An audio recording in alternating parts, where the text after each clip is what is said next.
భద్రం మళ్ళీ కౌశికి వాళ్ళ ఇంటికి వస్తూ ఉంటాడు. ఏంటి కేదార్, ఈ భద్రం మళ్ళీ రాడనుకుంటే మళ్ళీ వస్తున్నాడేంటి అని ధాత్రి అడుగుతూ ఉంటుంది. అవును ధాత్రి, నాకు కూడా అదే అర్థం కావట్లేదు. ఇప్పుడు రాగిణి గారు ఏమైపోతారో ఏంటో అని కేదార్ కూడా టెన్షన్ పడుతూ ఉంటాడు. అప్పుడే భద్రం లోపలికి రావడంతో, ఏంటి భద్రం, నువ్వు ఇంకా రావనుకుంటే మళ్ళీ వస్తున్నావేంటి అని ధాత్రి అడుగుతూ ఉంటుంది. ఈసారి నేనొక్కనే రాలేదు మేడం, దయ్యాల చుట్టు పట్టుకొని ఆటాడించే మాంత్రికుడిని తీసుకొని వచ్చాను మా అని చెప్తూ ఉంటే, అప్పుడే మాంత్రికుడు లోపలికి వస్తూ ఉంటాడు.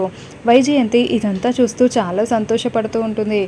మాంత్రికుడా అని ధాత్రి కేదార్ ఇద్దరు టెన్షన్ పడుతూ ఉంటే, జగదాత్రి ఇప్పుడు ఏం చేయాలి అని రాకిని మరింతగా టెన్షన్ పడుతూ ఉంటుంది. నేను దయ్యాలని వదిలించేస్తాను, ముందు దయ్యం ఎవరికి పట్టిందో ఆవిడని వచ్చి నా ముందు కూర్చోమని చెప్పండి అని మాంత్రికుడు అక్కడ హాల్లో తిష్ట వేసి కూర్చుంటాడు. రా మీ చిలకమ్మ రా అంటూ వైజయంతి బలవంతంగా చిలకమ్మని లాక్కు వచ్చి మాంత్రికుడి ముందు కూర్చోబెడుతుంది. ఇక వెంటనే అతను విభూతిని చిలకమ్మ మొహంపై చల్లేసి, రా బయటికి రా, ముందు ఎవరివో ఈ చిలకమ్మలో నుండి బయటికి వస్తావా లేదా, ఈరోజు నా చేతుల్లో నువ్వు అయిపోయావే అంటూ వేపాకు మండలతో చిలకమ్మని చావగొడుతూ ఉంటాడు. అబ్బా అబ్బా అని రాగిని విలవిలలాడిపోతూ ఉంటే వైజయంతి చూసి నవ్వుకుంటూ ఉంటుంది.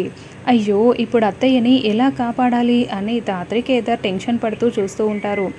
అయితే అప్పుడే నిషి, ఆపు, చిలకమ్మని కొట్టొద్దు అంటూ మాంత్రికుడు చేతిలో ఉన్న వేపాకు కొమ్మల్ని లాక్కుంటుంది.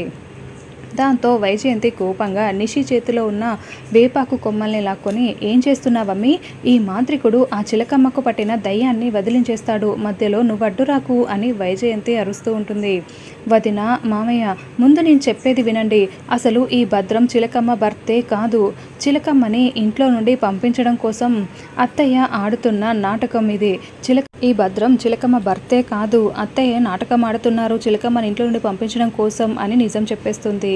దాంతో వైజయంతి వణికిపోతూ తలదించుకొని ఉంటే సుధాకర్, కౌశికి మండిపడుతూ చూస్తూ ఉంటారు. ధాత్రి చాలా సంతోషంగా ఆనంద బాష్పాల్ని కారుస్తూ నిషి వైపు చూస్తూ ఉంటుంది.